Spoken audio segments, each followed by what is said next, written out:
The heavy, metallic scent of antiseptic and old floor wax usually defines a hospital at night. But in the abandoned psychiatric wing of St. Jude's, the air smelled only of stagnant dust and something else, something metallic and sharp that made the hair on my arms stand up before I even turned the key. In the winter of 2019, I was working for a private security firm that specialized in high-risk preservation. Most people think that means guarding diamonds or celebrities, but in the security world, it often means sitting in buildings that the city has forgotten, making sure squatters don't burn them down or copper thieves don't strip the walls. My assignment was a defunct medical campus on the edge of the county. Most of the buildings were modern and relatively peaceful, but the crown jewel of my patrol was the North Wing, a 4-story Victorian-era structure that had served as a psychiatric ward until the late 80s. It was a place of dark hallways, peeling lead paint, and heavy oak doors with small, reinforced glass windows that looked like staring eyes. My shift was the standard graveyard slot, 8:00 p.m. to 6:00 a.m. For the first few weeks, the job was nothing more than a test of my patience. I would walk the perimeter, check the heavy chains on the entrance, and then make my way through the ground floor with a high-powered industrial flashlight. The silence in the North Wing wasn't a normal silence. In a forest, you hear the wind. In a city, you hear distant sirens. But inside those thick stone walls, the silence was heavy, almost pressurized. It felt as though the building was holding its breath, waiting for me to leave so it could resume whatever strange business it conducted in the dark. The terror began on a Tuesday, exactly 3 hours into my shift.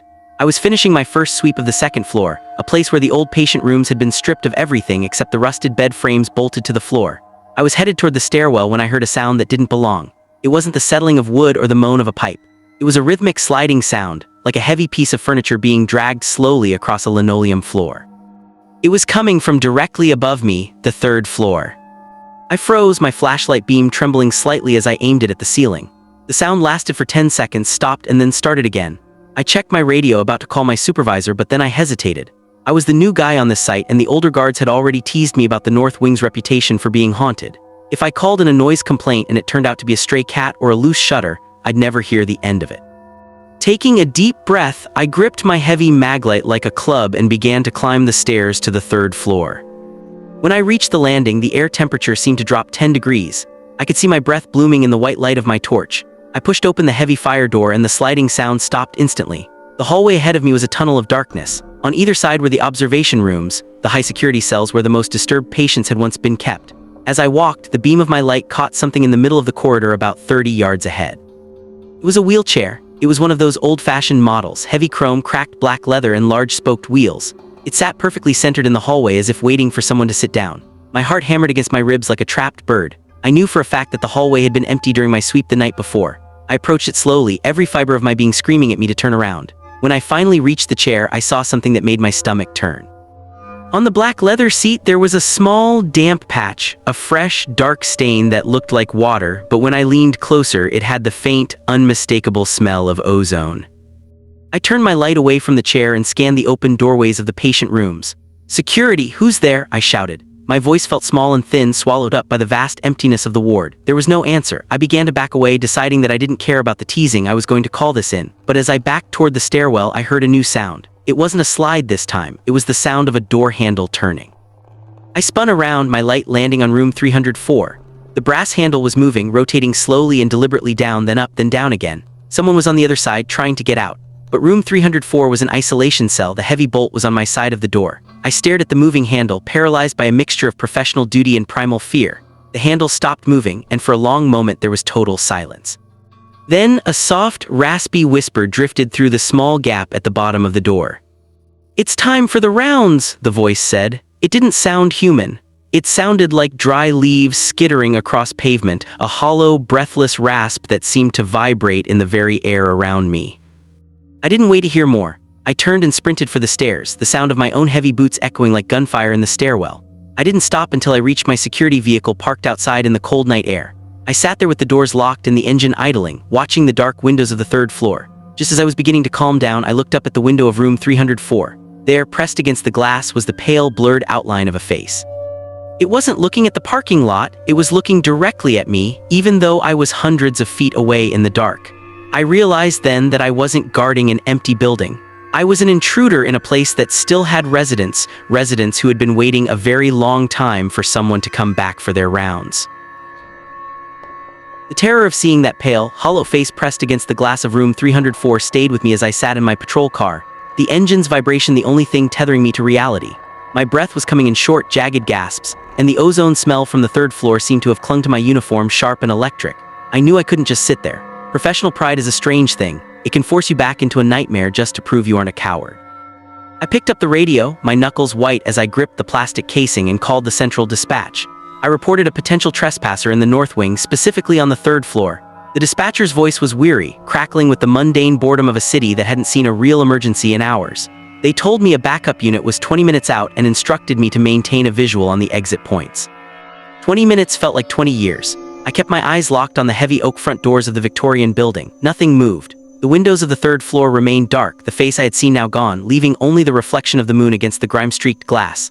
When the backup arrived, a veteran guard named Miller, he looked at my pale face and laughed. Miller was a man who had seen 20 years of graveyard shifts and believed in nothing he couldn't touch with a nightstick. He told me I was jumping at shadows and that the face was likely just a trick of the light on the peeling paint inside the room. Despite my protests, he insisted we go back up. He wanted to clear the building so he could get back to his thermos of coffee. We entered the north wing together. Having another person there changed the atmosphere, but only slightly. The silence was still heavy, but the sound of Miller's heavy footsteps and the jingle of his belt gave me a false sense of security. We bypassed the ground floor and headed straight for the stairs. As we climbed, I noticed that the drop in temperature I had felt earlier was even more pronounced. Miller felt it too. He stopped mid-stride, frowning as his own breath clouded the air. He didn't make a joke this time. He just unholstered his flashlight and pushed open the door to the third floor. The hallway was exactly as I had left it, but the wheelchair was gone. My heart plummeted. I pointed to the empty space where the heavy chrome chair had sat only half an hour before. Miller scanned the area with his light, the beam bouncing off the walls. We found the chair 10 yards down the hall, tucked neatly into a recessed alcove, facing the wall as if it were in timeout. Miller cursed under his breath. There was no way the wind or a settling floor could have moved that heavy frame and tucked it so precisely into a corner. We moved toward room 304, our boots sticking slightly to the floor wax. When we reached the door to the isolation cell, the heavy iron bolt was still thrown. I showed Miller the handle, which was now still. He reached out, sliding the bolt back with a loud metallic screech that echoed like a scream down the corridor. He kicked the door open, his flashlight flooding the tiny, padded room. It was empty. There was no furniture, no hidden closets, and the single window was barred from the outside. But as we stepped inside, the smell of ozone became overwhelming, nearly choking us. Then we saw the floor. In the center of the room, written in what looked like damp gray ash, were the words, "The doctor is late." The temperature in the room plummeted further, reaching a bone-chilling cold that seemed to vibrate in my teeth.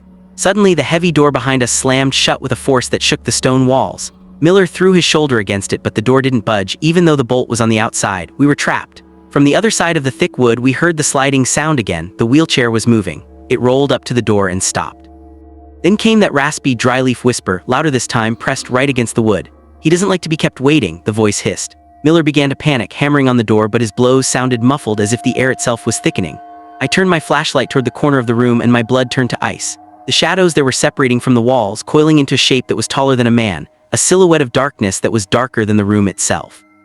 It began to move toward us, and for the first time in my life, I understood that some doors are never meant to be opened, and some residents never truly leave their cells. The shadow in the corner of room 304 didn't move like a person. It unfurled like ink dropped into water, stretching upward until it brushed the peeling ceiling tiles. Miller's frantic pounding on the door stopped instantly as he saw what I was looking at. The air became so thick with the smell of ozone and decay that every breath felt like inhaling wet ash. We stood paralyzed, our flashlight beams cutting through the darkness but passing right through the silhouette as if it were made of nothing but void. The whisper returned, no longer coming from the hallway but echoing from every corner of the small, padded cell at once. "The treatment hasn't finished," it hissed, the words vibrating in our very bones. Just as the shadow stepped forward, the heavy door behind us flew open with a violent crash, hitting the stone wall with enough force to shatter the wood. We didn't look back to see what had opened it.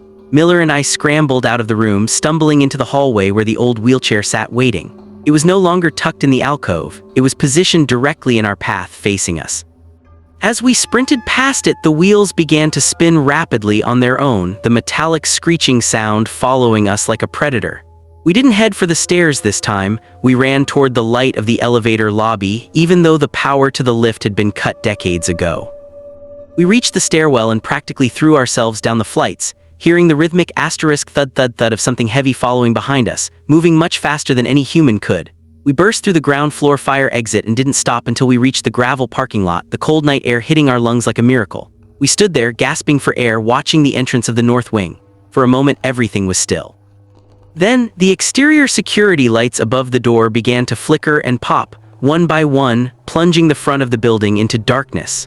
In the final flash of light, we saw the front doors slowly pull shut and the heavy iron chains slide back into place from the inside, locking themselves. The police arrived shortly after, but after hearing our disjointed story about moving wheelchairs and shifting shadows, they treated us with a mix of pity and suspicion. They did a sweep of the building with their service weapons drawn, but they found nothing. Room 304 was empty, the bolt was open, and there was no ash on the floor. To them, we were just two tired guards who had shared a collective hallucination in a creepy old building. But Miller and I knew what we had felt. Miller turned in his badge that very morning, refusing to say a single word about the incident to anyone else.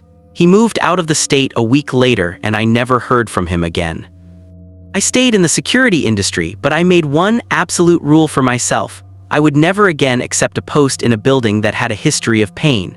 The North Wing was eventually demolished in 2021 to make way for a new parking structure. I drove by the site once during the demolition and saw the wrecking ball swinging into the third floor. As the walls of room 304 crumbled into dust, I could have sworn I saw a faint cloud of gray ash rise into the air, swirling for a moment in the shape of a seated figure before the wind caught it and blew it away. The building is gone, but I still wake up in the middle of the night smelling ozone, wondering if the doctor ever finally finished his rounds, or if he simply moved on to a new ward.